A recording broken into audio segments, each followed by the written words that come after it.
Ten Wins. Usted nos da 22 minutos y nosotros le damos el mundo. Buenos días, 17 grados de temperatura. Son las 6 de la mañana del martes 11 de septiembre. Empiezan las primarias para las elecciones. El 11 de septiembre de 2001 empezó como cualquier otro día en Nueva York.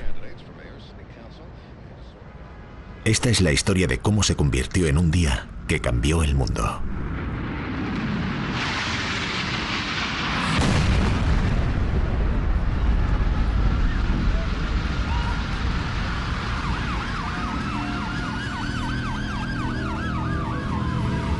Millones de personas compartieron el inimaginable horror de los ataques a Nueva York y Washington.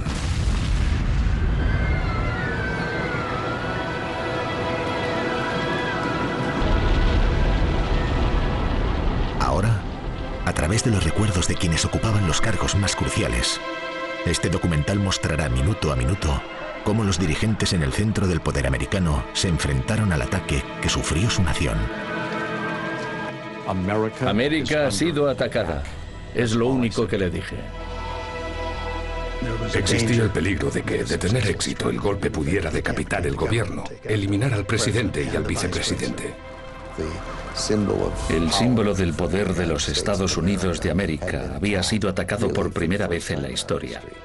Todos los que están más arriba del incendio morirán y no puedo hacer nada al respecto. ¡Ayudadnos! ¿Qué ha pasado? No lo sabemos. Está todo en llamas. Esta es la historia verídica de lo que sucedió un extraordinario día de hace 10 años. Contada a través de las imágenes y sonidos grabados el 11 de septiembre. Es una historia que todavía repercute en las vidas de todos nosotros.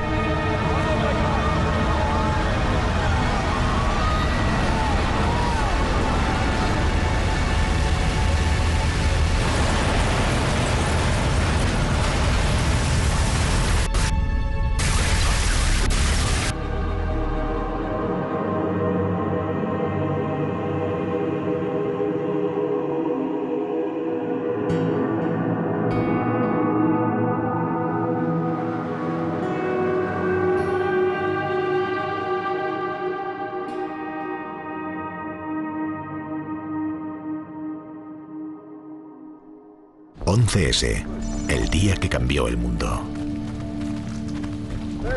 Son calentamientos. El presidente Bush inicia su carrera matutina en un campo de golf de Florida. El presidente se encuentra en Sarasota para promocionar su programa de lectura en una escuela local. Ha llegado desde Washington en el Air Force One, junto a miembros de su equipo y varios periodistas. Bueno, era un día normal, por lo menos empezó como si lo fuera. Un día normal en la Casa Blanca. Aunque claro, con el presidente de viaje, era un poco distinto. George había viajado a Florida, pero sus padres pasaron la noche con nosotros y se marcharon. La casa estaba muy tranquila, yo estaba sola, todos los invitados se habían ido y George no estaba. Era un viaje de 2 días, como cualquier otro de los que habíamos hecho. El presidente iba a pronunciar un par de discursos, hablaría con los niños de primaria, besaría a algún bebé y regresaría a Washington. Sabía que el presidente tenía previsto realizar una buena carrera. Había invitado a un periodista que había sido un gran corredor de cross para que corriera con él. Yo sabía que, empujado por el espíritu competitivo propio de los Bush, el presidente estaba ansioso por batir un récord. El presidente pasó corriendo junto a mí y me llamó. Me dijo, venga, Scratch, vamos allá. Venga, Scratch, vamos. Vamos, Scratch. Me llamaba con este apodo y nos pusimos a correr.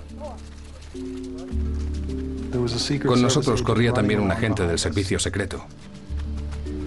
Y a su lado había otro agente en bicicleta con un arma al hombro. Y otros agentes en carritos de golf. El representante de la prensa se ha lucido bastante. Me ha estimulado para alcanzar nuevas cotas. Mientras el presidente termina su carrera, un grupo de piratas aéreos franquea el control de seguridad del aeropuerto.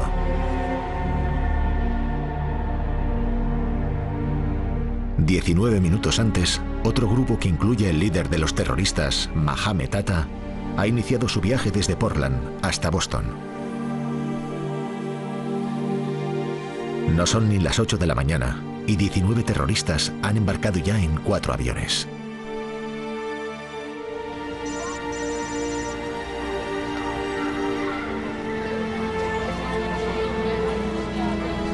Mientras alumnos y periodistas se congregan para la visita del presidente a una escuela de Florida, el secuestro del vuelo 11 de American Airlines ya ha empezado.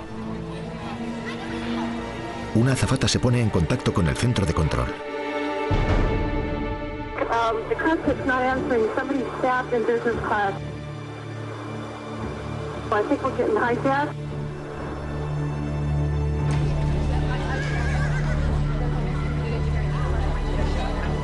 La noticia del secuestro empieza a llegar a los controladores aéreos civiles y militares.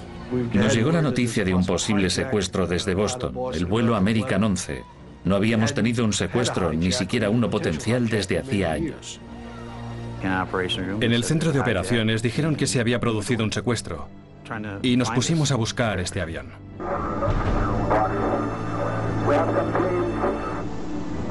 El líder de los terroristas, Mohamed Atta, está ya al mando del vuelo 11 y transmite un mensaje.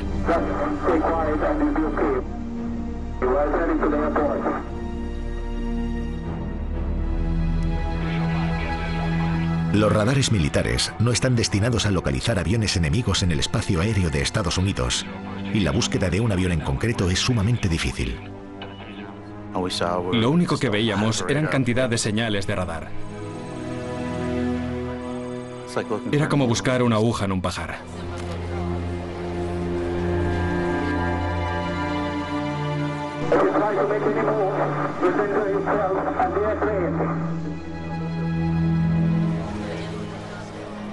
No sabíamos qué estaba pasando. Yo solo sabía que el avión se desvió hacia el sur y que se dirigía hacia Nueva York. Hi, Boston Center, Team U. We have a problem here. We have a hijacked aircraft headed towards New York.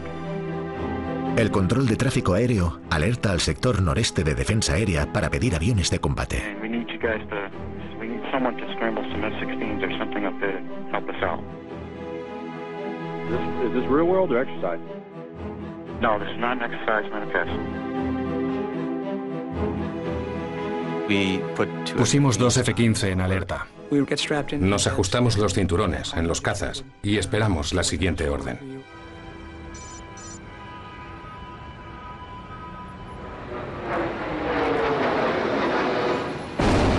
¡Oh, mierda!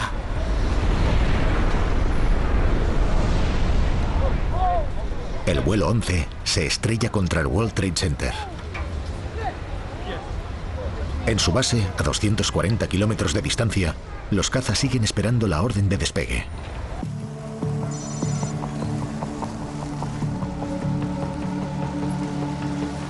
La caravana del presidente se dirigió hacia la escuela M.I. Brooker y excepcionalmente llegábamos un poco tarde. Recibí una llamada de mis colaboradores en el gabinete de crisis de la Casa Blanca diciéndome que un avión se había estrellado contra el World Trade Center. Cuando llegamos a la escuela primaria salí corriendo de mi coche y me dirigí hacia el del presidente. Le informé de lo ocurrido, él me miró y me dijo: gracias, capitán, manténgame informado. Por favor, levantaos todos. Mi agente del servicio secreto me dijo que un avión se había estrellado contra el World Trade Center. Creímos que se trataba de un terrible accidente o quizá incluso del suicidio de un piloto en una avioneta. Un avión acaba de estrellarse en la última planta del World Trade Center. Transmite una segunda alarma y empieza a situar las unidades en la zona. En Nueva York, las autoridades municipales y los servicios de emergencia se apresuran hacia las Torres Gemelas. Acabamos de tener noticias de este incidente en el World Trade Center. El alcalde, Rudolph Giuliani, está desayunando en el centro de Manhattan, a 20 minutos de las Torres Gemelas, cuando recibe la noticia del avión estrellado. Lo primero que pensé fue: no puede ser un accidente en un día así, con este cielo tan precioso. Tiene que ser o un ataque terrorista o algún acto deliberado de locura personal. Oí una explosión. Salí literalmente disparado de mi despacho. Salí enfrente del ayuntamiento para intentar averiguar qué había sido. Y al alzar la vista pude ver un lado del World Trade Center con un boquete de donde salía mucho humo, pero también empezaban a verse papeles flotando. La torre número 1 del World Trade Center se ha incendiado. Se ha producido una enorme explosión en el edificio. Vi el humo y la radio dijo que un pequeño avión se había estrellado contra el Trade Center. De manera que respondí inmediatamente y llegué allí con las primeras unidades del cuerpo. Enviad todas las ambulancias disponibles, todo lo que tengáis al World Trade Center, ahora mismo. Estaba seguro de que no se trataba de un avión pequeño, pero esperaba que no fuera el vuelo 11 del American. Por favor, que las ambulancias acudan a la calle oeste. Tenemos varios heridos, hay mucha gente en la calle oeste. Al dirigirnos hacia allí nos dimos cuenta de que era mucho peor de lo que habíamos creído. Intentamos comunicarnos con el jefe de policía, el jefe de bomberos, incluso intentamos hablar con la Casa Blanca, pero muchos móviles no funcionaban. Ahora tenemos varias unidades en camino. Hay un incendio en el piso 78.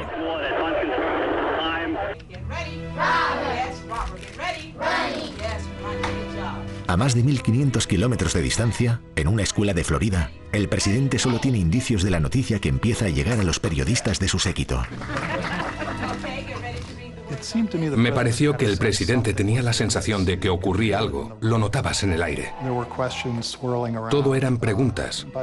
Y yo estaba hablando por teléfono con una de mis editoras, que empezó a contarme lo que estaba viendo por televisión. Y recuerdo que dijo: "Oh, espera, se está acercando otro avión". Alcé la vista y pude ver el segundo avión estrellándose contra la Torre Sur.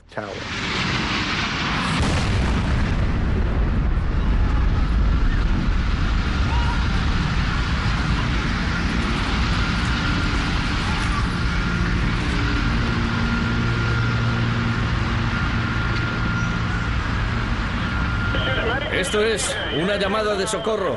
Una avioneta se ha estrellado contra la segunda torre. Empezaban a caernos encima los cascotes y pensamos, se acabó. Tenemos ambulancias, ha venido todo el mundo, pero están cayendo cascotes del edificio y no pueden acercarse demasiado, ni al norte ni al sur. Con aquella lluvia de cascotes, subí corriendo a un coche de policía. Quizá fue lo más inteligente que hice ese día, porque mientras estaba en el coche, con la cabeza agachada, literalmente en el suelo, un trozo de metal cayó encima del coche patrulla. Y ha saltado por los aires. Yo mismo he visto la explosión. Nos dirigimos hacia allí. Vimos una explosión. Estábamos a unos 3 minutos de distancia y sabíamos ya, obviamente, que era un ataque terrorista. Me sentí enferma, solo de pensar en lo que había ocurrido y en lo que eso significaba.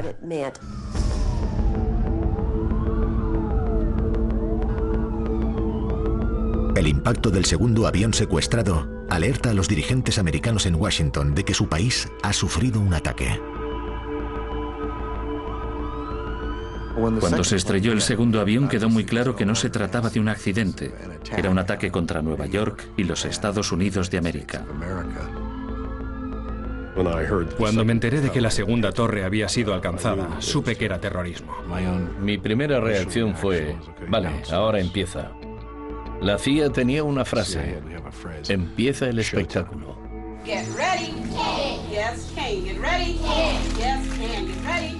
En la escuela de Florida, el presidente Bush todavía ignora que se ha estrellado otro avión en Nueva York. En aquel momento el presidente estaba en el aula. Habíamos instalado un televisor en la sala de prensa y observamos el segundo avión dirigiéndose hacia la segunda torre del World Trade Center. El edificio está explotando ahora mismo. Hay gente corriendo por la calle. Esto no ha terminado. Se hizo el silencio en la sala. Creo que nadie se movió durante unos segundos. Estábamos simplemente anonadados. Y debíamos comunicar urgentemente lo ocurrido al presidente. Preparaos. Eso es, preparaos. Entonces tuve que pasar una prueba que los jefes de gabinete siempre tienen que superar y que es una de las partes más difíciles. ¿Necesita saberlo el presidente? Pero esta fue fácil de responder, sí. Me acerqué al presidente, me incliné y le susurré al oído derecho: un segundo avión se ha estrellado contra la segunda torre. América está siendo atacada. Eso es todo lo que le dije. Y luego me alejé de él para que no pudiera preguntarme nada.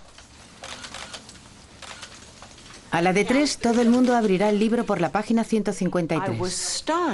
Me quedé petrificada. Nadie interrumpe al presidente, ni siquiera delante de una clase llena de niños de 8 años, y observé la cara del presidente, que de repente estaba muy serio. Era evidente que su jefe de gabinete le había dado muy malas noticias. El presidente se quedó sentado y siguió escuchando a los niños, pero su mirada parecía muy lejana.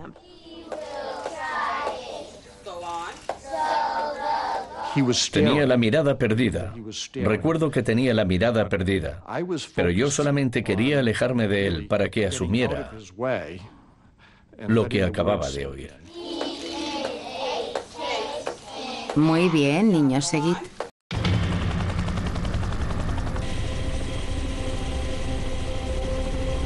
En Nueva York, los servicios de emergencias intentan calibrar la escala de la crisis tras el impacto del segundo avión.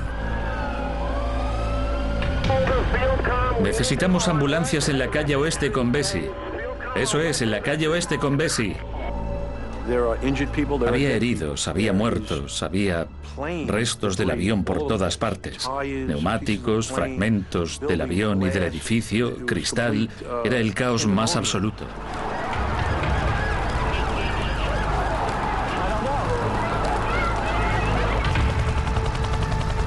Es un mensaje urgente. Gente atrapada en los pisos 101 y 102.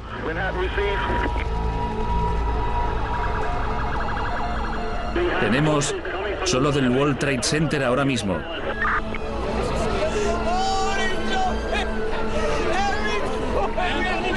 ¡Salta! ¡Ese hombre está saltando! Ha saltado un hombre. Estábamos contemplando literalmente la gente que saltaba del edificio, que saltaban voluntariamente del edificio.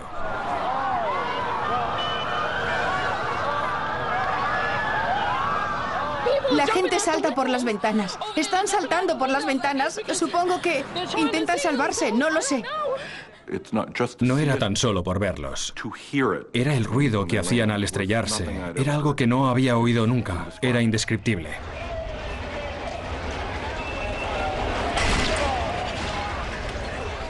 Oí el sonido. Estaba a unos 5 metros de mí. Y era el impacto enorme de una persona que había saltado. Nunca creí que pudieran decidirlo conscientemente. Decir, voy a saltar. Siempre he creído que el calor era tan feroz que les empujaba simplemente a saltar. El alcalde acababa de llegar y me dirigí hacia la esquina para hablar con él, para contarle lo que sabía y para que me contara lo que sabía él. Me dijo, la gente salta desde las torres.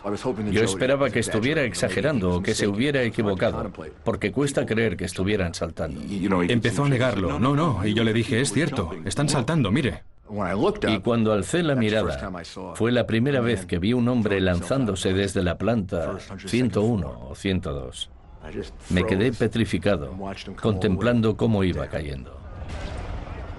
Aquel momento supuso para mí un cambio completo de perspectiva. Hasta ese momento creía que se trataba de una emergencia que entraba dentro de nuestro alcance. Pero entonces me di cuenta de que era algo que nos superaba, que era mucho peor. Algo sin precedentes. Y no teníamos ningún plan.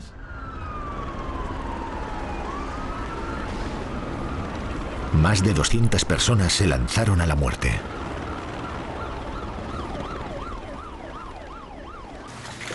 Niños, cerrad vuestros libros y colocadlos debajo de la silla. En la escuela, la noticia del impacto del segundo avión ha llegado a los periodistas presentes en el aula. Señor presidente, ¿está al corriente del avión estrellado en Nueva York? Ya hablaremos de eso. Muchas gracias. No respondió a la pregunta.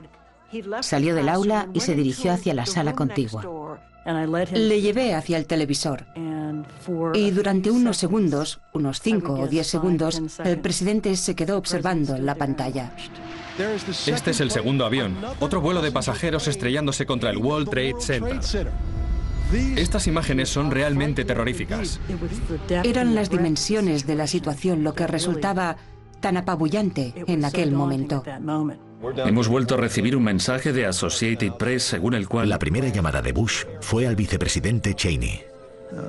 Nos pusieron en contacto por teléfono y hablamos de lo que el presidente debía decir en su mensaje a la nación. Estuvimos de acuerdo en que era un ataque terrorista y que debíamos decirlo. Retrocedan, por favor.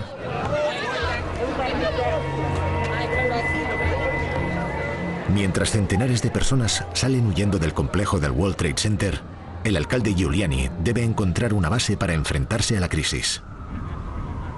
Era muy importante para mí encontrar un lugar con líneas telefónicas normales para estar seguros de poder hablar con la Casa Blanca, con el Departamento de Defensa y con el gobernador. Y desde donde pudiéramos coordinar las acciones necesarias en el resto de la ciudad. Pero el horror de lo que el alcalde está viendo es una prioridad indiscutible. Tiene una pregunta urgente para el jefe de bomberos. Le pregunté, ¿podemos salvar a la gente por encima del incendio? Y no me dijo que no, pero dijo que podían salvar a todos los que estaban debajo. Era algo muy sobrecogedor, muy espeluznante, porque en realidad lo que me decía, sin decirlo, era que todos los que estaban más arriba del incendio iban a morir y que no se podía hacer nada. Todas las unidades convocadas en la torre número 2 del World Trade Center diríjanse hacia la torre número 1 del World Financial Center.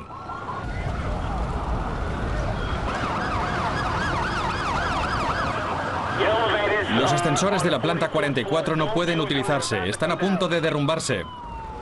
El impacto en la segunda torre aumentó todavía más el temor. Por poca experiencia que tuvieras, tenías que decirte a ti mismo que eso no era una situación cualquiera a la que había que enfrentarse. En aquellos momentos ya habían entrado en las torres más de 300 bomberos, preparándose para el rescate. Se temía que se tratara de 50.000 personas. Con los ascensores inutilizados y la dificultad de comunicación, era un desafío intimidante. Muchos de ellos estaban terriblemente asustados, pero cumplieron con su trabajo. Número 2, planta 19, un bombero ha caído. Torre número 2, planta 19, un bombero ha caído. Lo he visto. Mientras los equipos de bomberos luchan en las torres incendiadas, 2 cazas F-15 están en el aire, cerca de la costa de Nueva York, a la espera de las órdenes de la defensa aérea. Desde donde nos encontrábamos podía ver el humo que salía de las torres y preguntaba, ¿qué queréis que haga? En aquel momento no estaban muy seguros. Obviamente reinaba una gran confusión sobre lo que había que hacer. El comandante de Duffy, Kevin Nesipany, tiene que tomar una decisión sin precedentes.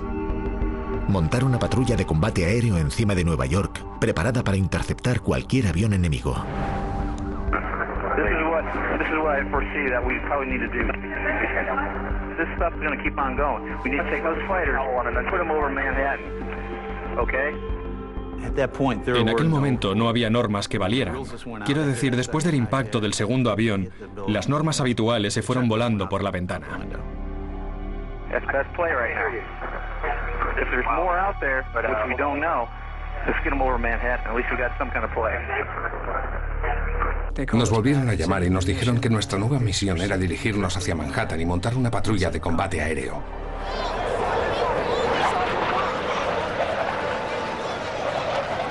Desde el final de la Guerra Fría, 10 años antes, las defensas aéreas norteamericanas habían sufrido un corte radical.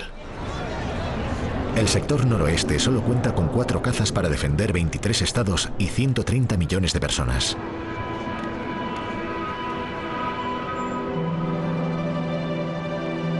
En la escuela de Florida, el presidente está a punto de dirigirse a la nación por primera vez desde que empezaran los ataques 45 minutos antes. El presidente Bush entró en la cafetería. Nunca le había visto tan serio y tan solemne. Debe resultar muy difícil anunciar a la nación que un ataque terrorista ha golpeado tierra americana. Damas y caballeros, es un momento difícil para América. Hoy hemos sufrido una tragedia nacional. 2 aviones se han estrellado contra el World Trade Center en lo que parece ser un ataque terrorista contra nuestra nación. El terrorismo no podrá doblegar nuestra nación. Hagamos todos un minuto de silencio. Mientras el presidente termina su discurso, el comandante Kevin Nesipany, en el control aéreo militar, se enfrenta a una nueva crisis.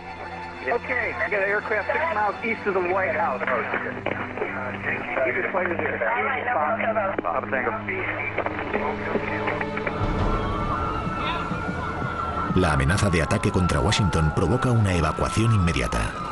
¡Todo el mundo afuera! Las jóvenes de mi despacho recibieron el mensaje de salir corriendo. Los agentes entraron en el ala este y dijeron, corred tanto como podáis. Y ellas se quitaron los zapatos de tacón y empezaron a correr.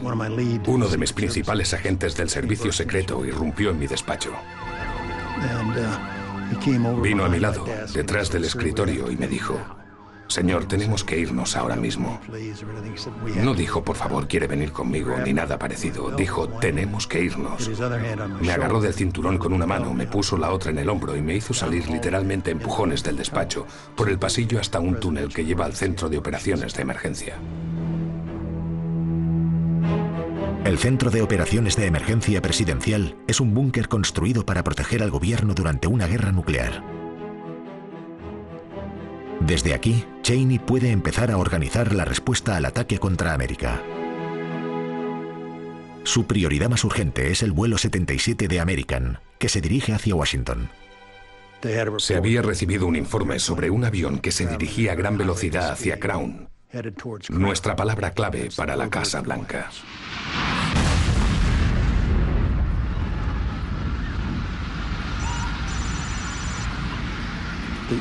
El avión se había estrellado contra el Pentágono. Era el que habían creído destinado a atacar la Casa Blanca. Y entonces me di cuenta de que el blanco de los ataques no era tan solo Nueva York, sino también Washington. Notamos la sacudida. Y en aquel momento yo no sabía qué había golpeado el Pentágono. El secretario de Defensa, Donald Rumsfeld, está en su despacho, al otro lado del Pentágono, cuando el tercer avión secuestrado golpea el corazón del sistema defensivo de América. El símbolo del poder de los Estados Unidos de América había sido atacado por un elemento extranjero por primera vez en la historia. Se ha estrellado un avión, se ha estrellado un avión. El vuelo 101 se ha estrellado en el Pentágono, ¿es correcto? El Pentágono. Se ha estrellado un avión. Rumsfeld abandona su despacho en el Pentágono para evaluar la situación. Al doblar la esquina pude ver las llamas y el humo.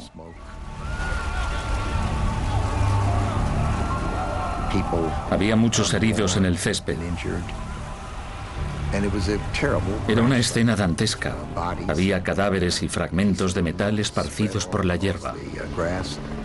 Sabíamos que se había producido un ataque, pero no sabíamos mucho más. Y estábamos frustrados porque no podíamos encontrar al secretario de Defensa Rumsfeld.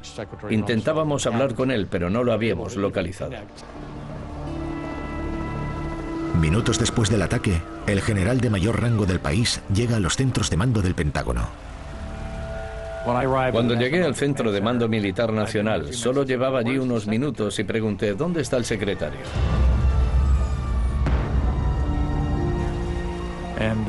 Me informaron rápidamente de que estaba ahí fuera, ayudando a los supervivientes y a los heridos.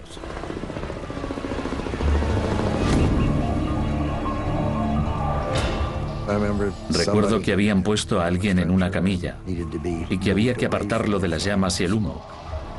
O sea que durante unos minutos me involucré en el rescate.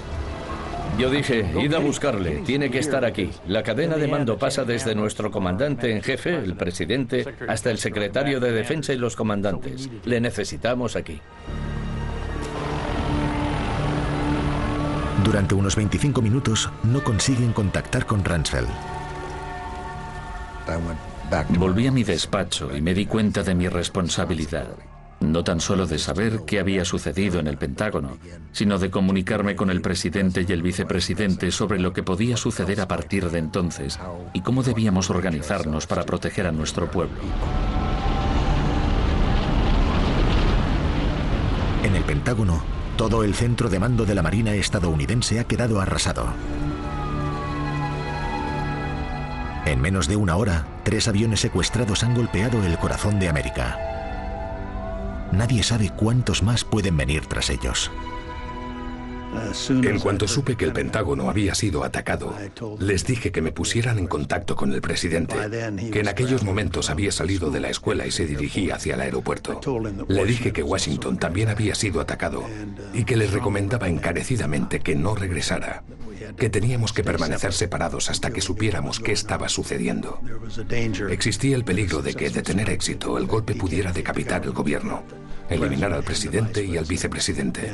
Teníamos que evitarlo, y lo mejor era demorar su regreso a Washington.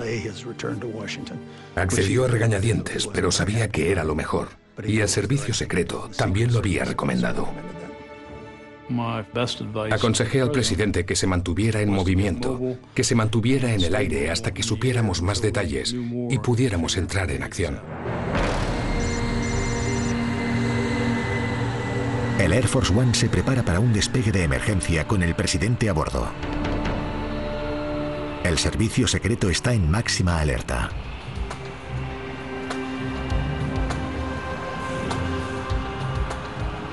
Miré por la ventanilla y vi llegar al presidente muy decidido. Subió las escalerillas a saltos. Llegamos a la escalerilla del Air Force One. El asistente militar del presidente gritaba: todo el mundo debe pasar un nuevo control contra bombas. Si no lo hacen, les dejaremos atrás. Los perros rastreadores de bombas estaban allí. Iban husmeando todas las maletas. Los agentes del servicio secreto nos gritaban: rápido, rápido, rápido, que es su forma de decir rápido. Empujábamos al equipo del presidente y a la prensa para que fueran lo más rápido posible. Recogimos nuestras cosas, subimos corriendo al avión y en aquel momento creíamos que íbamos a regresar a Washington, D.C. Lo que más nos preocupaba era que estábamos muy expuestos allí, junto a aquel avión, inmóvil en el suelo. Había mucha confusión porque creíamos que el presidente era el blanco de un ataque.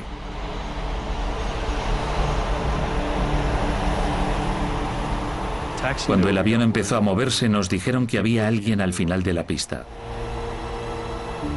No estaban seguros de si había alguien con un misil Stinger o algo parecido, preparados para derribar el avión. Tuvimos que suponer que aquellas personas eran una amenaza, así que en lugar de pasar por su lado salimos en dirección contraria. Aquel despegue fue un caos absoluto. Los asistentes de vuelo corrían por todo el avión diciendo a la gente que se sentara, que sería un despegue difícil, muy brusco. Salimos disparados por la pista y pensé que aquello parecía una película.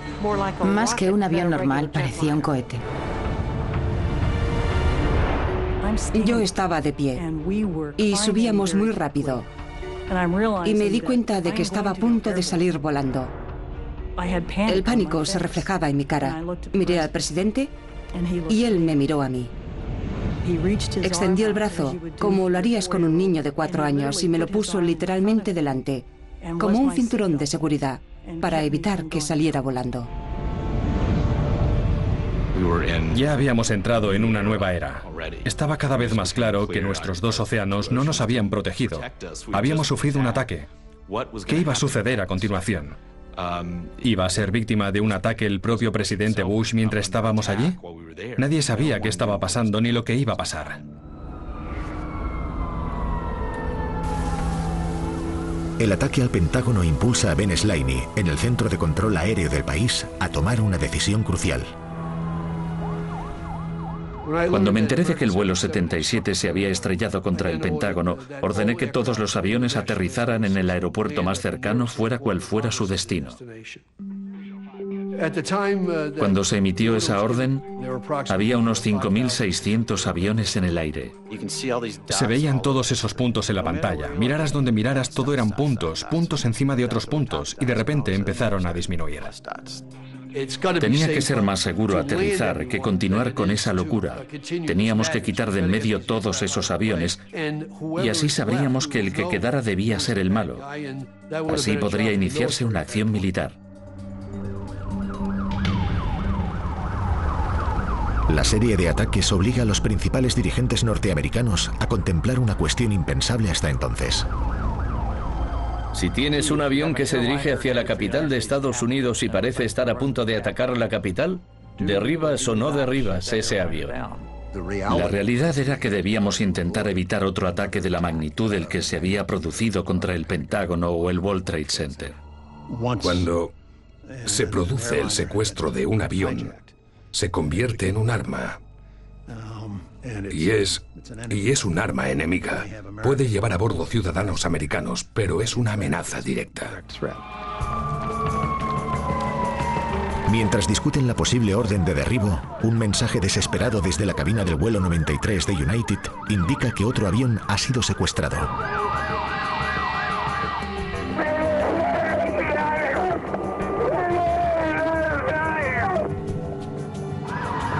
Salid hacia la calle A, por favor. Cuando el vuelo 93 de United dio la vuelta hacia Washington, temimos, por supuesto, que se dirigiera hacia el edificio del Capitolio, la Casa Blanca.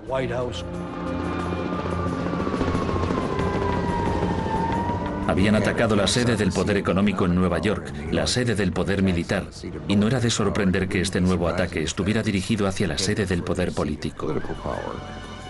Estaba rodeada por una unidad de armas y tácticas especiales, y estaban gritando ¡atrás! Y finalmente decidieron llevarme al edificio del servicio secreto a prueba de bombas. Es una zona de combate. El Pentágono ha sido bombardeado. Creemos que la Casa Blanca está en peligro. Para los dirigentes estadounidenses, en aquel momento la máxima prioridad era asegurar la continuidad del gobierno de la nación. Tenemos un presidente, y si queda incapacitado o fallece, el vicepresidente toma el relevo. Y si a él o a ella también le pasa algo, el mando pasa al presidente de la Cámara de Representantes. De repente, dos de mis agentes de seguridad me agarraron y me dijeron, vamos a sacarle de aquí. Yo les pregunté, ¿qué pasa? Y me dijeron, un cuarto avión se dirige hacia la capital. Usted es el siguiente, después del vicepresidente, para suceder al presidente. Y de repente me encontré en un helicóptero volando hacia un destino desconocido. En el búnker de la Casa Blanca, acude junto al vicepresidente su esposa Lynn, evacuada por el servicio secreto. Fue algo increíble estar sentada en primera fila, observando lo que estaba sucediendo en el lugar más central, en el día más horrible. La señora Cheney empezó a tomar notas para registrar todos los detalles de aquel día en el búnker. Había galletas encima de la mesa en bandejas con blondas, y era un poco surrealista verlo todo dispuesto como si se preparara una bonita fiesta. Reinaba una sensación algo distante. Era un acontecimiento tan asombroso que costaba tratarlo como lo que era realmente. Y es que era algo horrible y amenazador.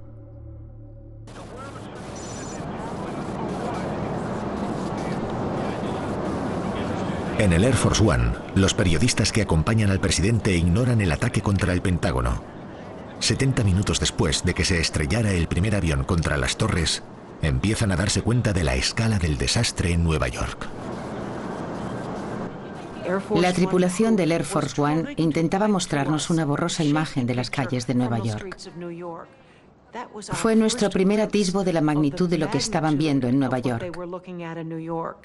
Y mientras contemplábamos la imagen, la primera torre empezó a desmoronarse y a caer.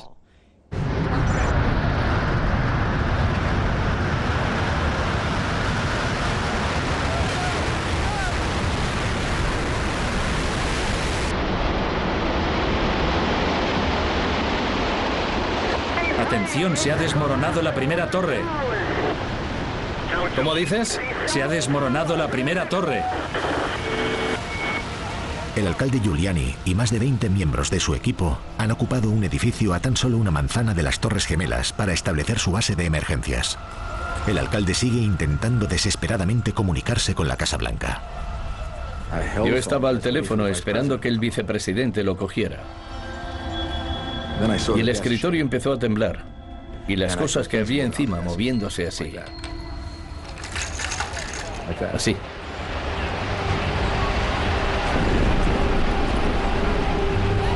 ¡Vámonos! ¡Vámonos! Y entonces oí decir al jefe de bomberos, Espósito, que la torre se había derrumbado. Y le dije a todo el mundo que se tirara al suelo, que se pusiera a cubierto.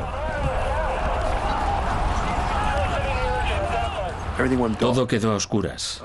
El edificio quedó a oscuras. En el búnker de la Casa Blanca, al ver el colapso de la torre por televisión, se teme por la vida de Giuliani.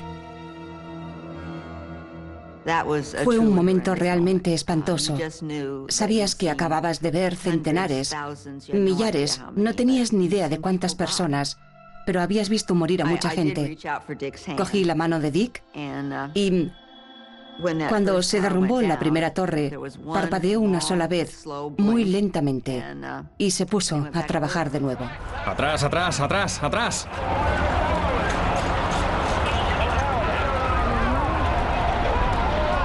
El comisario del Cuerpo de Bomberos de Nueva York, Tommy von Essen, se vio atrapado por la nube de polvo en la calle. Nos engulló a todos. La nube de polvo parecía venir de un volcán o un terremoto.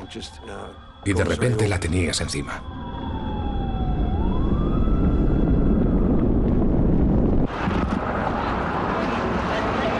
La nube de polvo es una sopa tóxica cargada de cemento, cristal y amianto, peligrosa para todos los que se ven atrapados en ella.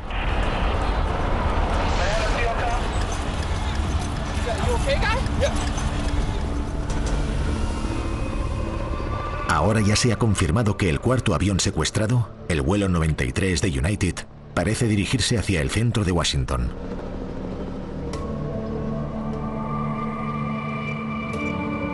Junto al vicepresidente, en el búnker de la Casa Blanca, se encuentra su asesor de seguridad, Eric Edelman. Algunos asesores militares entraron en la sala. Intentaban darnos una cuenta atrás de la distancia a la que se encontraba el avión. Decían, está a 15 minutos de aquí. 13, 12, 10. La Casa Blanca ordena que 2 cazas intenten interceptar el vuelo 93 de United. Alguien preguntó al vicepresidente, ¿están listos los cazas para entrar en acción? Y él contestó sí. Se lo preguntaron de nuevo como para confirmar la orden y volvió a decir que sí. Se hizo un gran silencio, porque todo el mundo comprendió lo que pasaba. Eso significaba que los aviones de combate estaban a punto de derribar un avión lleno de ciudadanos americanos.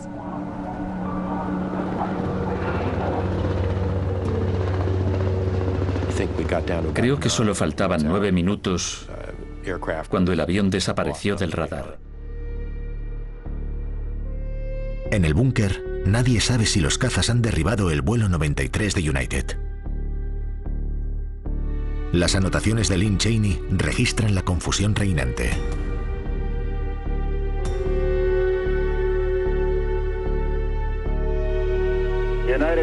United 93, ¿recibe el centro Cleveland?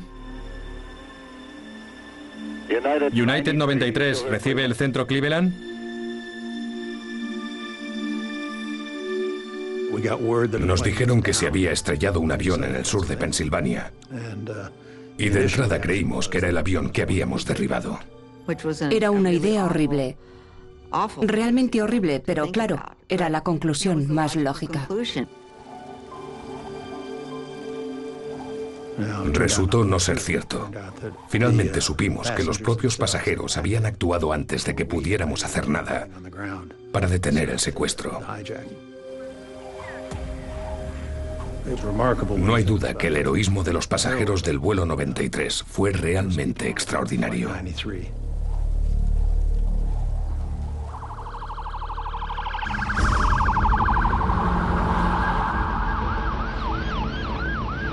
En medio del caos y la confusión que reina en Washington, Richard Clarke recibe una llamada en el gabinete de crisis.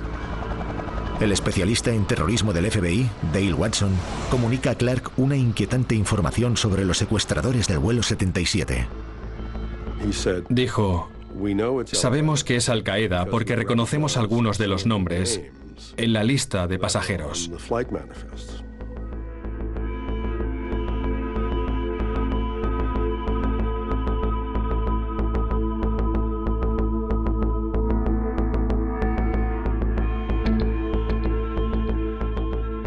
Yo le contesté, Si sabías que estos nombres correspondían a miembros de Al-Qaeda, ¿cómo es posible que les permitieran embarcar?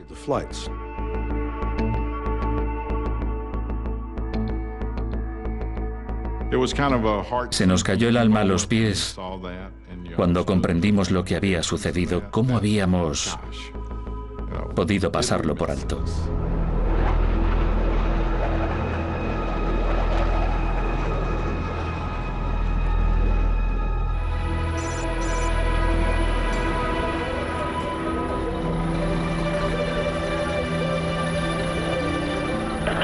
¿Alguien puede oírme? Soy una civil. Estoy atrapada en uno de los camiones de bomberos debajo de la torre. No podré seguir respirando mucho tiempo. ¡Salvadme! El colapso de la Torre Sur ha atrapado al alcalde Giuliani y su equipo en su base improvisada, desconectándolos del caos en las calles.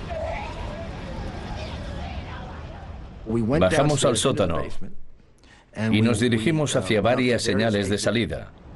Intentamos abrir la puerta, pero estaba cerrada.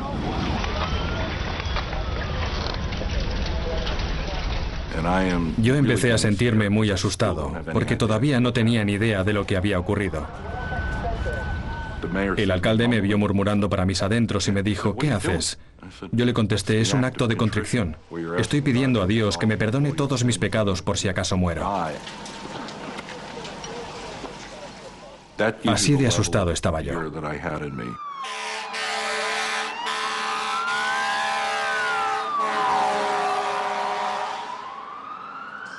Empezamos a buscar la mejor manera de abandonar el edificio para salir. Abrimos la puerta, salimos al vestíbulo e inmediatamente vimos algo todavía peor.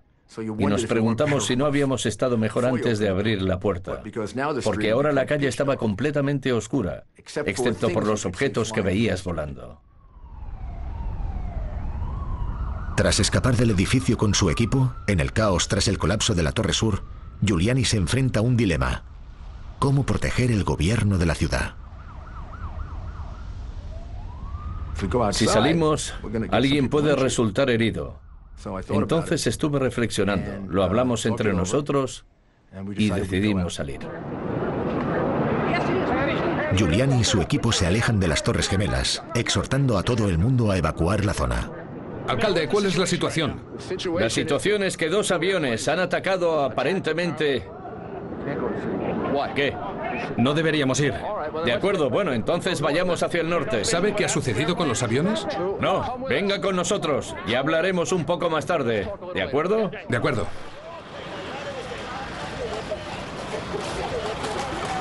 Todo irá bien. 90 minutos después de que el primer avión se estrellara contra el World Trade Center, América se encuentra sumida en el peor ataque de toda su historia.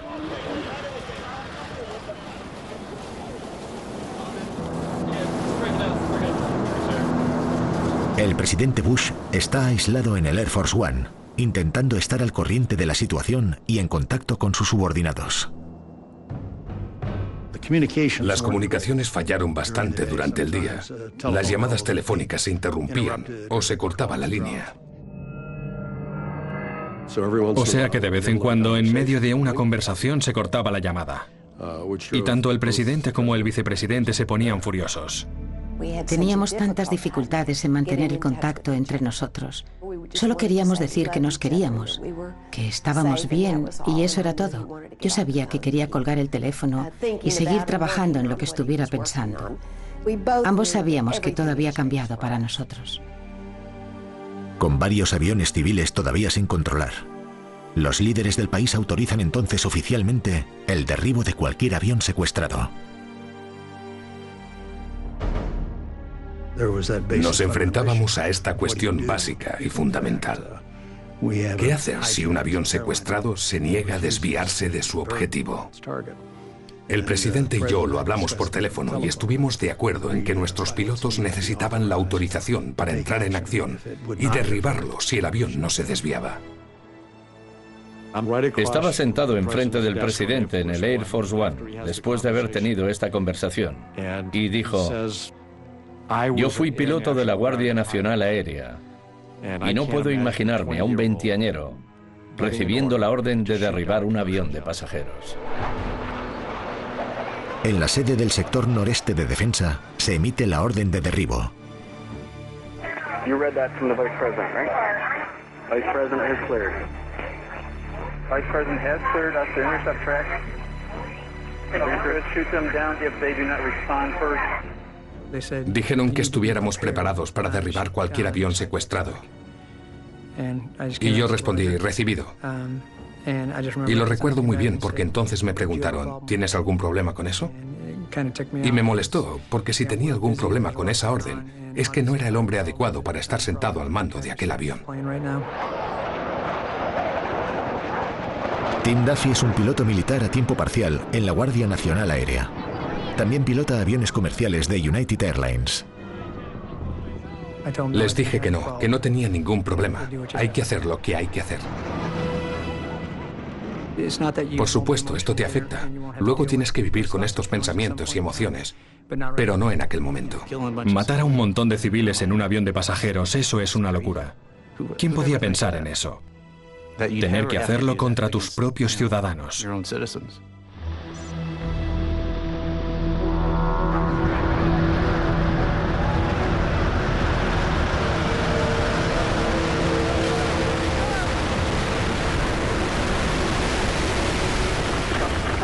La otra torre acaba de colapsarse. ¡Gran colapso! ¡Gran colapso!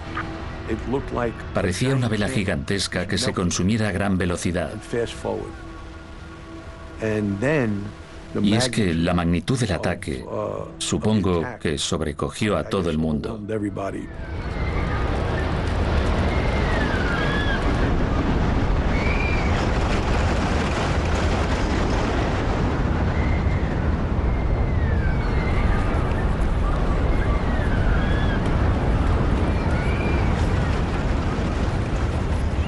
Al ver aquella nube de humo, tuve visiones de una catástrofe nuclear.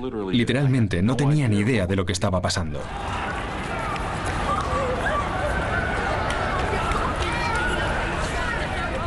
Noté que alguien me agarraba por la espalda con mucha fuerza y empezaba a empujarme para que corriera. No sabía por qué corría. Entonces me detuve, me giré y vi esa nube enorme.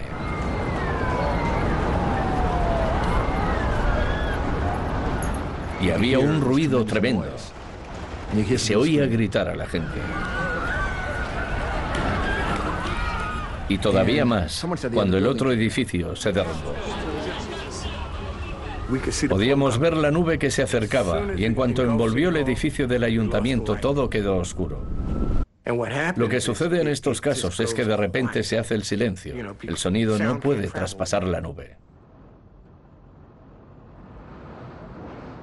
Que nadie se mueva, que nadie entre en este edificio. Si abres la boca, te tragas todo el polvo. Todos los que se encuentran al sur están en una nube de polvo, no hay visibilidad. Hay mucha gente en la calle, es casi imposible desplazarse.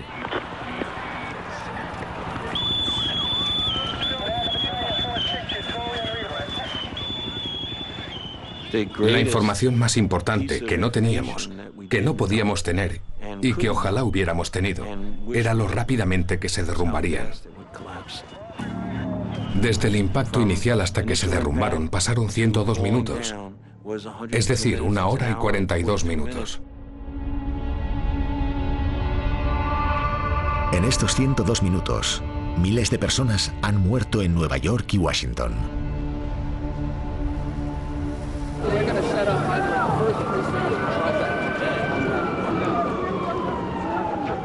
Empezamos a andar, buscando un lugar donde refugiarnos y empezar a asumir el control. Hice todo lo posible para permanecer visible y seguí llevando mi traje cubierto de polvo para hacerles saber que estaba allí. Pero salí. Y mucha gente también salió. Y les dije que no debíamos tener miedo. Era como el flautista de Amelín. con toda la gente siguiéndole. Era como un enjambre. Era una locura pensar que estábamos huyendo de Nueva York.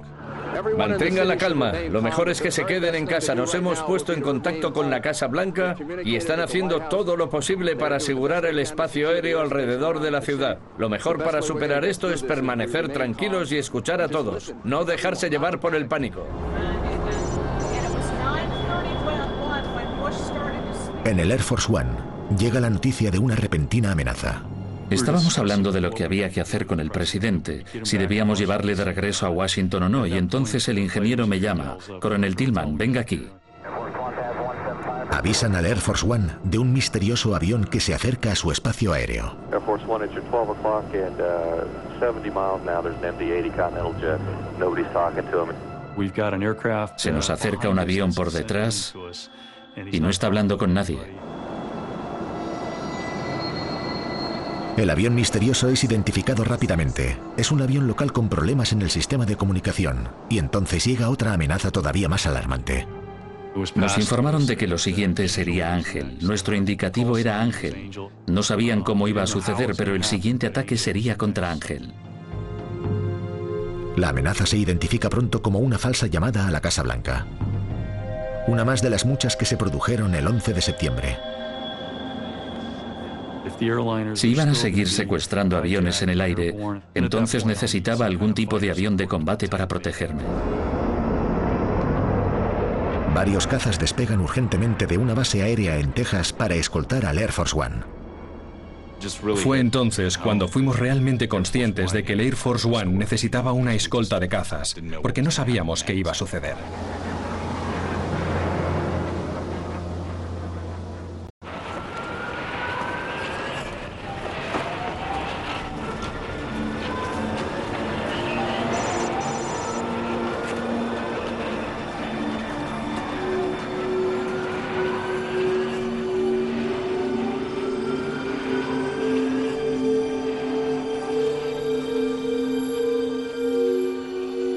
Regresé corriendo al lugar de los hechos y a través de aquel campo de escombros, a una manzana de distancia, vi a un bombero excavando con las manos.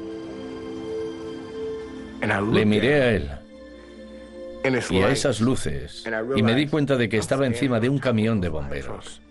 El camión estaba sepultado y había fuego por todas partes. Quería ponerme a buscar y rescatar, pero solo tenía 7 u 8 bomberos de los 400 o 500. Casi todos habían muerto.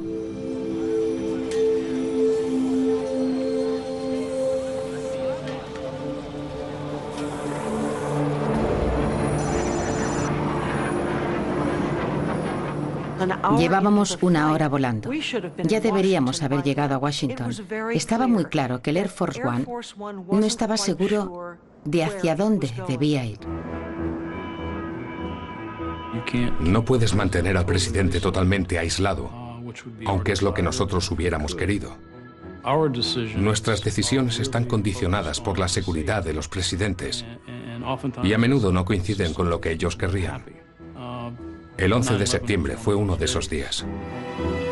La discusión sobre regresar o no a Washington empezó en cuanto embarcamos en el Air Force One y no cesó hasta que estuvimos de regreso en Washington. Y en algunos momentos fue una discusión bastante acalorada entre el presidente y yo. Puede pasar cuando eres el jefe de gabinete del presidente. El secretario de prensa del presidente se acercó en cierto momento y dijo: el presidente está siendo evacuado, pero es una información extraoficial. Yo le dije: no, es histórica. A última hora de la mañana, casi todos los 5.000 aviones civiles habían acatado la orden de abandonar el espacio aéreo. Era realmente increíble. Sabíamos perfectamente quién era el único avión en nuestro radar, y si no lo sabíamos, mandábamos a los cazas para que fueran a investigar, lo identificaran y le obligaran a aterrizar. Sí, fue un paso muy importante. Nos ayudó muchísimo. Creo que también requirió cierto valor cerrar el espacio aéreo. Desde el cuartel general en Washington nos preguntaron quién había autorizado a Ben Slaney a cerrar el espacio aéreo. Pero 20 minutos más tarde, volvieron a llamar para saber por qué no lo había hecho antes.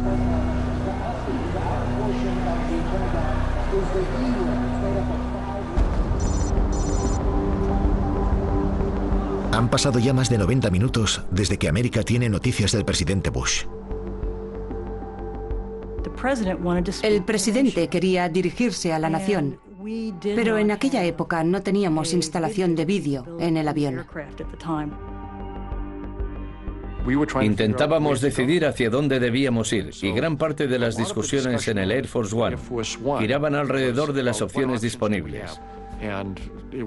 Casualmente, la base aérea de Barksdale, Luisiana, tenía unas maniobras programadas aquel día y estaba en el nivel más alto de alerta, porque se trataba de un simulacro nuclear.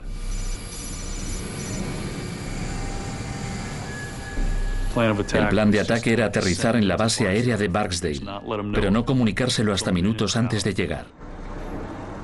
El controlador del puesto de mando me llamó por radio. General Bedke, tiene que subir. He recibido una llamada del Air Force One. Por supuesto, aquello me llamó la atención. El piloto dijo, estamos a punto de llegar y tengo una lista de cosas que necesitamos. Dígame cuando esté preparado para recibirla. Yo contesté, preparado. Y todavía tengo aquella lista.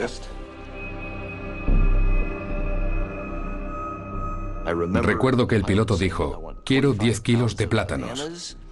Y recuerdo que me giré lentamente y miré a mi vicecomandante. Vi como también él giraba lentamente la cabeza y me miraba. Y ambos intercambiamos una mirada, diciendo sin palabras, vale. Luego seguí anotando la lista, que incluía 100 magdalenas, 30 litros de zumo de naranja y cosas así. Pregunté, ¿cuándo cree que aterrizarán? Y me contestó, muy pronto. Le pregunté de nuevo, ¿qué entiende por pronto? Y repuso, muy pronto. Luego el general a bordo del Air Force One me dijo que no se lo dijera a nadie hasta que hubieran aterrizado. Pero una cadena de televisión local ya está filmando la llegada del Air Force One. Al acercarnos a la base, recibimos la señal de la emisora local que anunció al mundo entero que el Air Force One estaba aterrizando en la base aérea de Barksdale. Tanto secreto para nada. Aterrizaje. Al aterrizar había soldados armados a ambos lados de la pista, con las armas preparadas. Estaba claro que iba a ser una visita muy inesperada. Nada de grandes cochazos esperando, nada de gentíos, y literalmente solo se acercó al avión una pequeña camioneta Dodge. Vimos al presidente bajar por la escalerilla y subir a la camioneta. Hasta entonces siempre la habíamos llamado mamá futbolera, porque era el tipo de vehículo que llevaban las madres para llevar a los chicos al fútbol. Pero a partir de aquel día siempre la llamamos Air Force One. Íbamos muy rápido y el presidente dijo, más despacio, no tenemos que correr tanto. El presidente Bush me dijo, en esta base aérea no hay terroristas, pero más tarde confesó haber creído que de morir aquel día sería entonces. Transportamos al presidente por la pista de aterrizaje a 140 kilómetros por hora. Regresamos rápidamente al edificio del cuartel general. Y en cierto momento dijo, tengo que escribir un discurso. Se sentó y empezó a pensar. ¿Y escribir?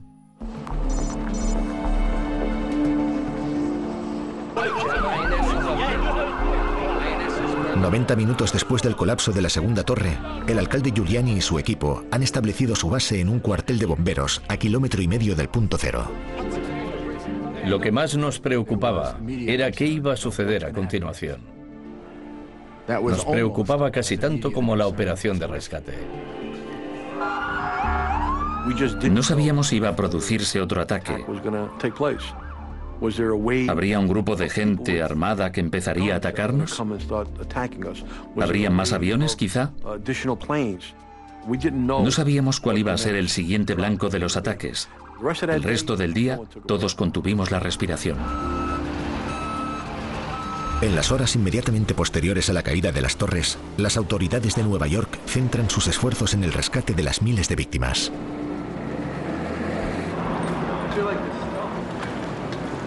Separado del resto del equipo de Giuliani, el teniente de alcalde Ruth Washington se encuentra en el punto cero intentando organizar los rescates.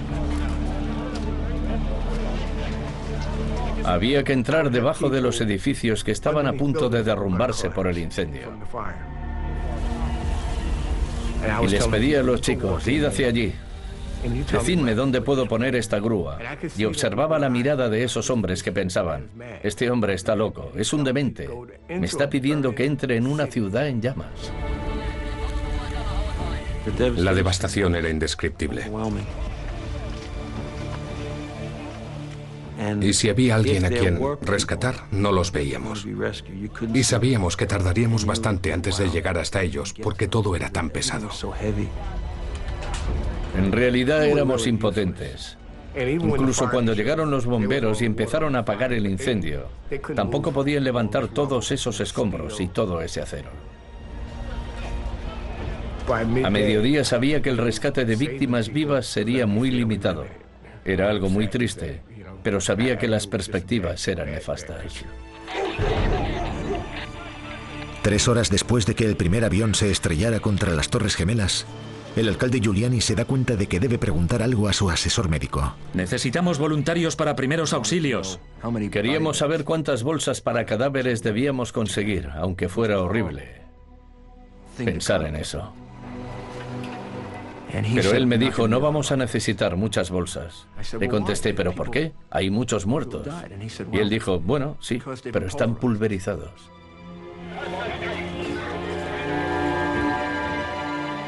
Era algo muy personal, muy desesperante. No poder encontrar ni ayudar a personas muy queridas.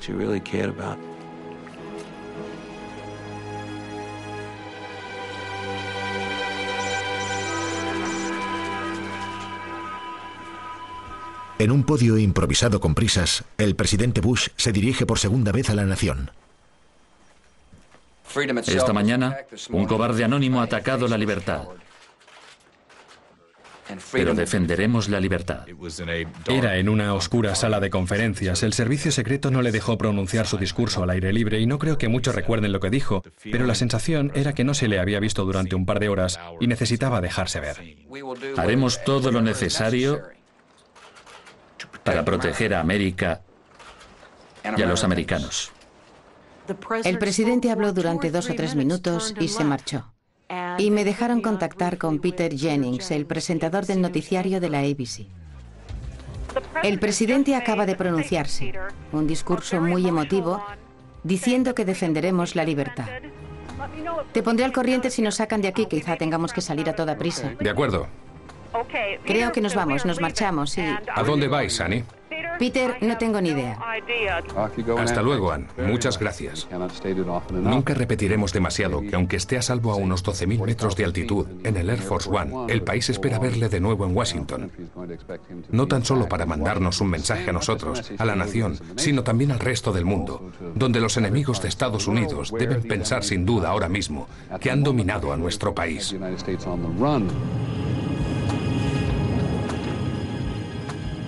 Nuestra misión había terminado. Mi comandante me miró y me dijo, Kurt, estamos viviendo una novela de Tom Clancy.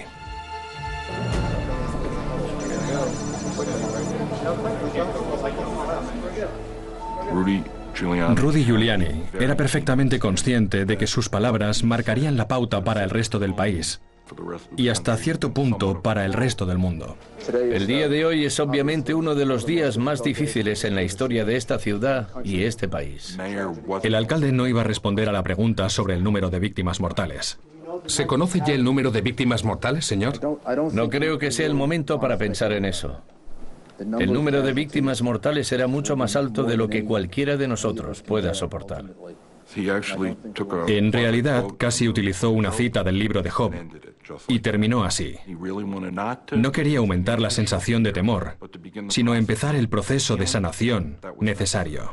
Y quiero que los ciudadanos de Nueva York sean un ejemplo para el resto del país y del mundo. Demostrar que el terrorismo no nos detendrá. La democracia americana es mucho más fuerte que los cobardes y sanguinarios terroristas, y vamos a superarlo. Gracias, señor. La conferencia de prensa del alcalde Giuliani refleja la determinación de los dirigentes del país de intentar recuperar el control.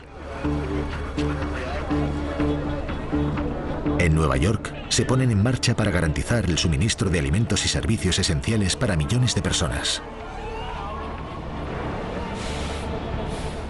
Era muy importante que a pesar de este ataque terrorista, la ciudad siguiera adelante.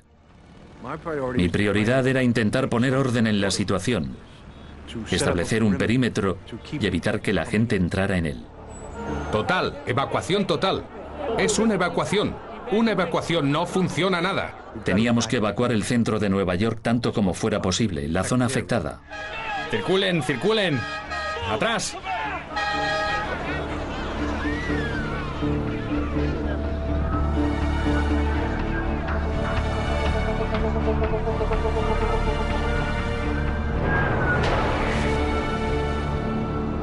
En Washington, las máximas autoridades deben responder urgentemente a los ataques contra su nación.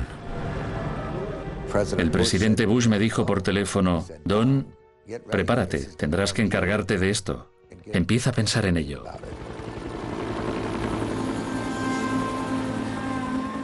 El senador Ramsell dijo: a ver, ¿qué planes tenemos preparados para enfrentarnos a una situación como esta? Y por supuesto la respuesta era que no había ningún plan previsto contra una organización como Al-Qaeda.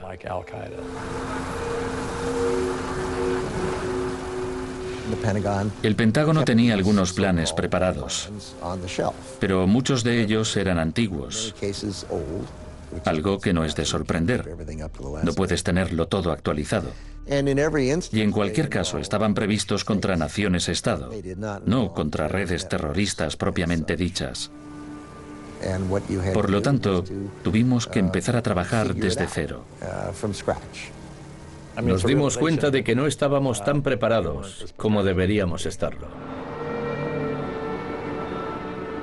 En medio de la confusión del 11 de septiembre, quedó claro que muchos sistemas y estrategias en la defensa de América se habían quedado detenidos en la Guerra Fría.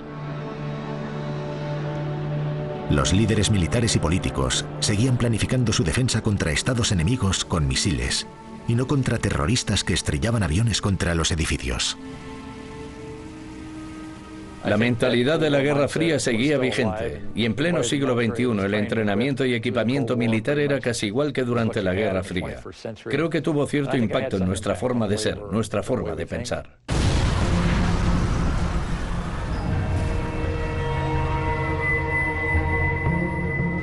En el cuartel general de la lucha antiterrorista, en Washington, la amenaza de Al-Qaeda ha estado en la agenda desde hace casi una década. Se veía venir, se veía venir. Y no estoy diciendo que los políticos de Estados Unidos no estuvieran informados, porque sí lo estaban, pero no lo habían comprendido demasiado bien. Nuestra principal consideración en cuanto a los ataques terroristas había sido tratarlos como un problema policial. Les buscaríamos, encontraríamos a los culpables, les someteríamos a juicio e irían a prisión. El equipo encargado de la seguridad nacional en el gobierno de George Bush había estado en la administración de su padre 8 años antes. Yo intentaba decirles que el mundo había cambiado, que la amenaza no venía de otros estados, sino de organizaciones como Al-Qaeda. Al-Qaeda quiere matar americanos, ha matado americanos, seguirá matando americanos, y eso os va a estallar en la cara. Tenéis que controlar la situación cuanto antes. Pero era como hablar a la pared.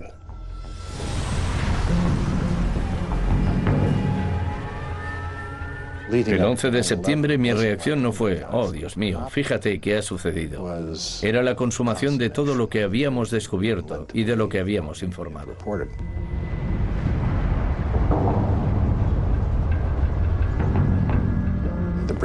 Las reuniones informativas habían sido regulares, bastante estridentes, bastante insistentes.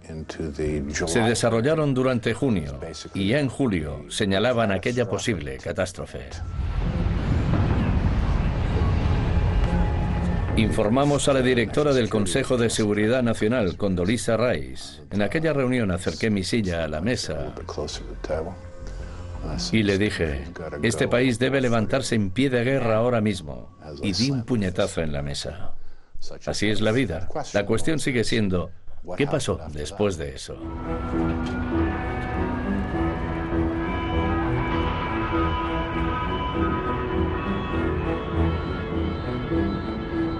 Mientras los dirigentes estadounidenses se preparan para informar al presidente sobre cómo debe responder a esos ataques, los planes desarrollados por los especialistas en terrorismo se enfrentan a una nueva urgencia.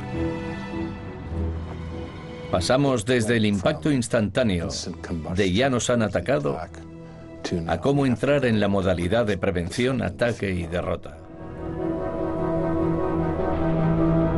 Llevábamos años trabajando en ese tema y teníamos muy desarrollados nuestros planes para encontrar y combatir a todos los miembros de Al-Qaeda a nivel mundial. En la tarde del 11 de septiembre, los dirigentes de inteligencia y seguridad de Estados Unidos reúnen toda la información sobre los ataques para el presidente Bush, mientras el Air Force One aterriza de nuevo.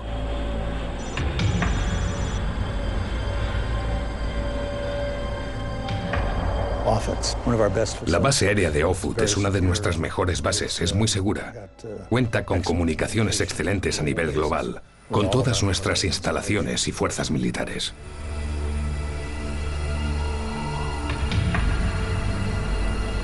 La base aérea de Offutt, en Nebraska, a 1.600 kilómetros de Washington, D.C., es una segura base nuclear donde los líderes americanos podrían ser evacuados en caso de una guerra nuclear.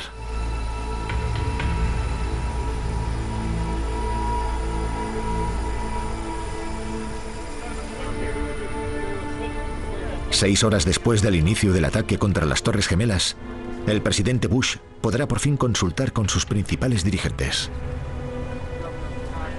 Nos detuvimos delante de un enorme edificio, el cuartel general de la base.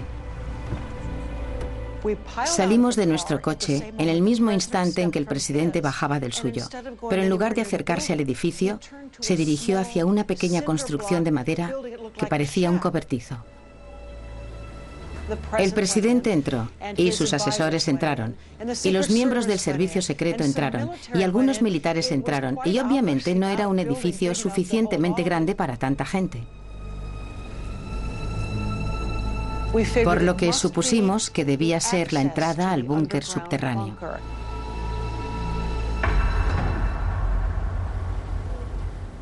Fue realmente impresionante ver al presidente desaparecer en un búnker, con una puerta de acero muy gruesa, cerrándose a sus espaldas. Annie, ¿me oyes? Sí, Peter, te oigo. ¿Qué estáis haciendo en Nebraska? No sabíamos dónde estábamos hasta que hemos aterrizado y el presidente Bush está aquí, en la sede del Comando Estratégico, y ha desaparecido en una guarida de conejos. Acaba de salir del avión, dije, y ha entrado en una guarida de conejos. En mis 27 años cubriendo presidentes y crisis, nunca había presenciado este tipo de juego que he visto hoy.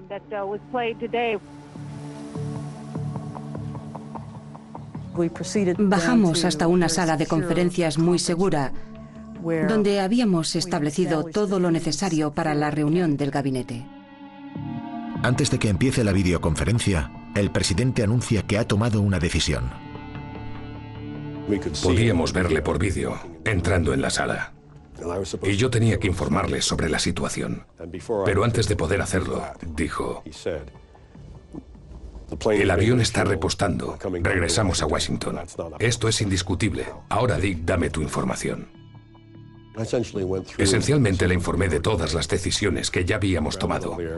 Hemos cerrado el espacio aéreo, hemos enviado aviones de combate, hemos cerrado todas las fronteras, hemos puesto en situación de alerta a todas nuestras bases militares en todo el mundo, hemos cerrado todas las embajadas, tenemos una emergencia gubernamental, hemos alejado al presidente de la Cámara de Representantes del Congreso y lo hemos escondido en una cueva. Nada de lo que le estábamos comunicando se había hecho en toda nuestra historia. El presidente dijo, tenemos que hacer algo más. Tienen que saber que estamos en guerra y que estamos dispuestos a hacer todo lo necesario para enfrentarnos a esta amenaza. El director de la CIA, George Tenet, informa al presidente de que su agencia ha identificado la responsabilidad de Al-Qaeda en los ataques del 11 de septiembre. Los servicios de inteligencia habían dilucidado lo sucedido y George Tenet habló con considerable autoridad de sus convicciones. El presidente dijo, esto ha sucedido durante mi turno de guardia, esto es intolerable. Estamos en guerra y podemos enfrentarnos a esta amenaza. Muchos colegas del presidente siguen aconsejándole que no regrese a Washington. El presidente no recibió los consejos de buena gana y recuerdo concretamente que pegó un puñetazo sobre los papeles en la mesa delante suyo y dijo, voy a regresar.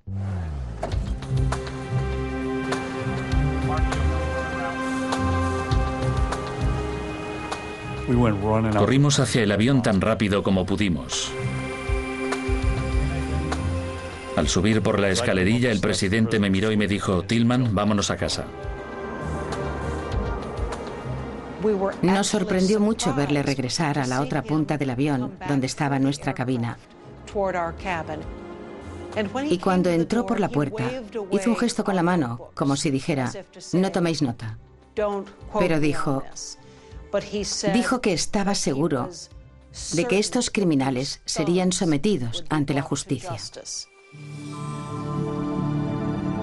Tras 9 frustrantes horas, exiliado a bordo del Air Force One, el presidente llega por fin a Washington. Recuerdo que el servicio secreto quería llevar al presidente en coche hasta la Casa Blanca, pero él dijo, no, iré en helicóptero. Quiero que la gente me vea aterrizar en la Casa Blanca, como siempre. Despegamos en medio de un silencio sobrecogedor y paranoico.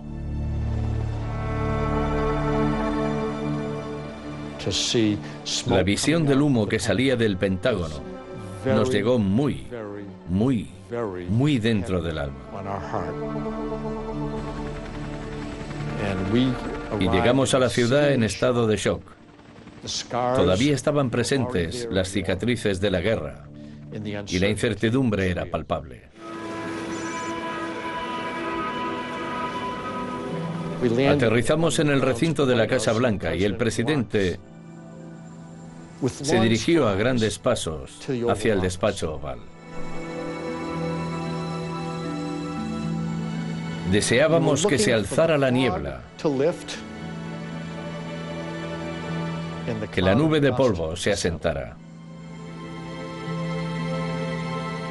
Deseábamos tener una visión más clara para comprender lo que había sucedido y lo que podía suceder. Cómo prevenir el siguiente ataque y cómo cubrir todas las necesidades surgidas a raíz del ataque que ya habíamos sufrido. Cómo encontrar a las víctimas, cómo ocuparnos de ellas. Cómo ordenar todo el caos.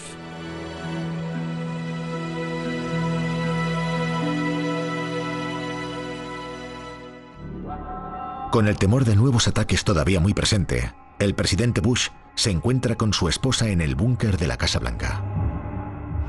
Nos abrazamos. Estábamos sanos y salvos. Sabíamos dónde estaban nuestras hijas, pero sabíamos que nuestras vidas habían cambiado radicalmente, que la presidencia de George había cambiado radicalmente. Creo que ya sabía que aquello era la guerra. El presidente convoca entonces una serie de reuniones en el centro de emergencia subterráneo para decidir la respuesta que América debía dar al 11S. Aquello no era tan solo un acto criminal de un puñado de personas, era un acto de guerra. Nunca hasta entonces habíamos perdido 3.000 personas en una sola mañana. Merecía tratarse y debía tratarse como un verdadero acto de guerra. Bush se reúne con sus asesores para redondear su mensaje a la nación. En el día de hoy, nuestros compatriotas, nuestro estilo de vida, incluso nuestra libertad han sido atacados. Terrible tristeza, una serie de deliberados y una ira silenciosa e implacable, pero han fracasado. Nuestro país... El discurso es ya un anuncio de la doctrina Bush. Una declaración que señala directamente a los países que dan cobijo a los terroristas. Nuestra determinación. He dirigido todos los recursos de nuestras entidades policiales y de inteligencia para que encuentren a los responsables y les lleven ante la justicia. No haremos ninguna distinción entre los terroristas que han cometido estos actos y aquellos que les den cobijo. Antes de una reunión final con los asesores de seguridad nacional, llega a oídos de Richard Clarke que la doctrina Bush entrará pronto en acción. Estábamos de pie, hablando, antes de que viniera el presidente, y Don Rumsfeld, el secretario de Defensa, empezó a hablar de bombardear Irak. Yo no lo entendía y se lo dije, no acabo de entenderlo. Ha sido Al-Qaeda desde Afganistán. Tenemos que entrar en Afganistán. Había sido un día muy largo y estresante para él, para mí. Pensé que quizá alguien no funcionaba al 100%.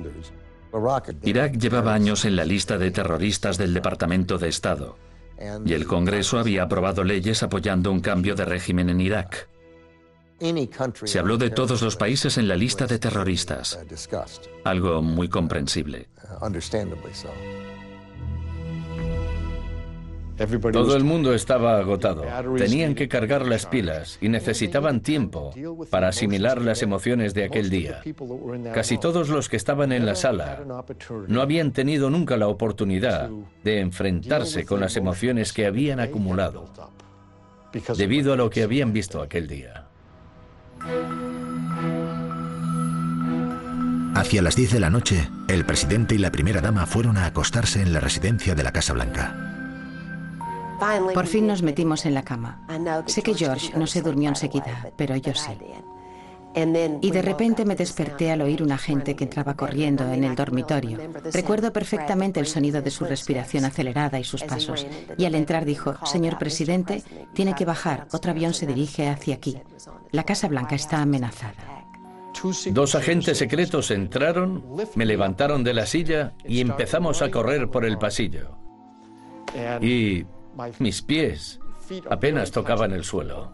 Saltamos de la cama, agarramos a nuestras mascotas. Yo cogí a Kitty y él a Barney. Spot nos seguía. Me puse mi bata, pero no tuve tiempo de ponerme las lentillas, o sea que no veía nada. Y George me cogió de la mano para bajar hasta el búnker.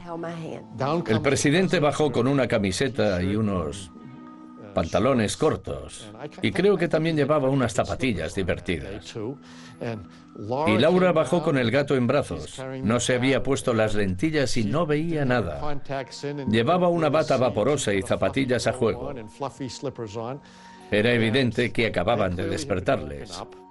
Pero entonces nos dijeron que era uno de nuestros aviones. El servicio secreto entró y nos dijo, hemos identificado el avión, es uno de los nuestros, no hay ningún peligro, podéis seguir con lo que hacíais. Creo que cuando llegué a casa eran cerca de las 12 de la noche. Intenté dormir unas horas para volver luego al trabajo.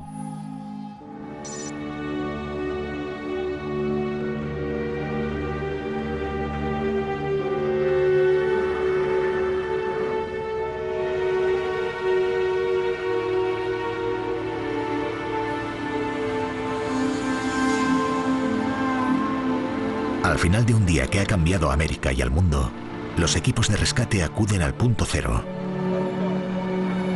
Todavía se desconoce el número de víctimas mortales en las Torres Gemelas.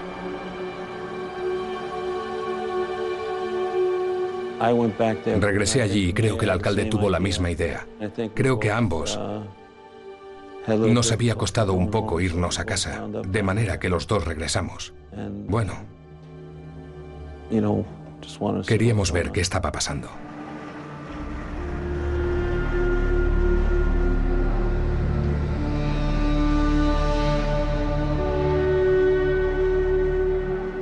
En realidad no sé por qué regresé. Ya había hecho todo lo que podía y tomado todas las decisiones. Quizá estuviera en estado de shock, no lo sé. Pero no podía dejar de contemplar aquello, pensando que estaba viendo un paisaje lunar.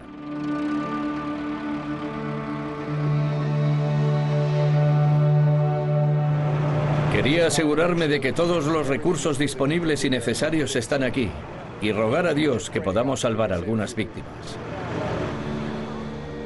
Creíamos, o yo creía por lo menos, que seríamos capaces de rescatar supervivientes, pero no fue así.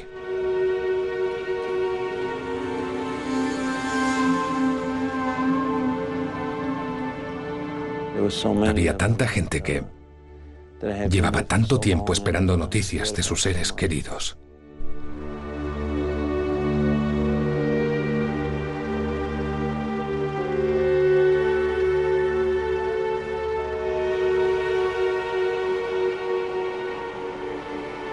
No podía marcharme de allí. ¿Cómo ha podido pasar esto? ¿Por qué ha pasado? ¿Por qué habrán querido hacerlo? Era una ira tremenda. ¿Sabe? Una ira tremenda. ¿Cómo le habían hecho esto a mi ciudad?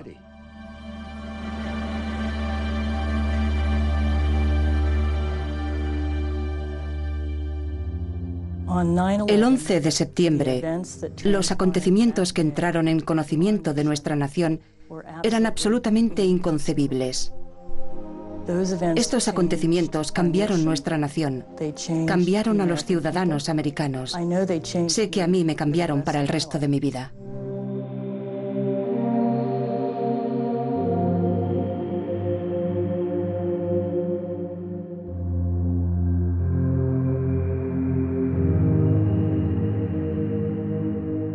¿Sí cambió mi mundo?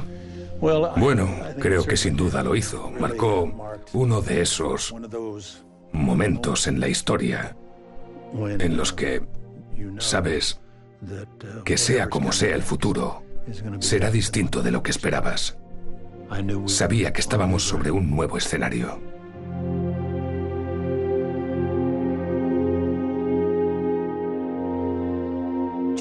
Cuando nos acostamos, George y yo sabíamos que todo había cambiado para nosotros y para el país. Y en los días siguientes supe que también había cambiado para el resto del mundo.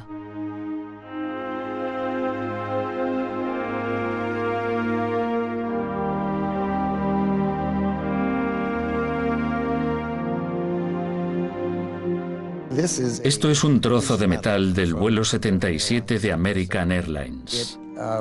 Es un trozo de metal que encontré en el lugar del atentado. Es, como suelo decir, un objeto que refleja y nos recuerda lo que sucedió aquel día. Por eso me pareció que sería bueno para todos nosotros tener un recuerdo de aquello, para mantenerlo vivo en nuestra memoria.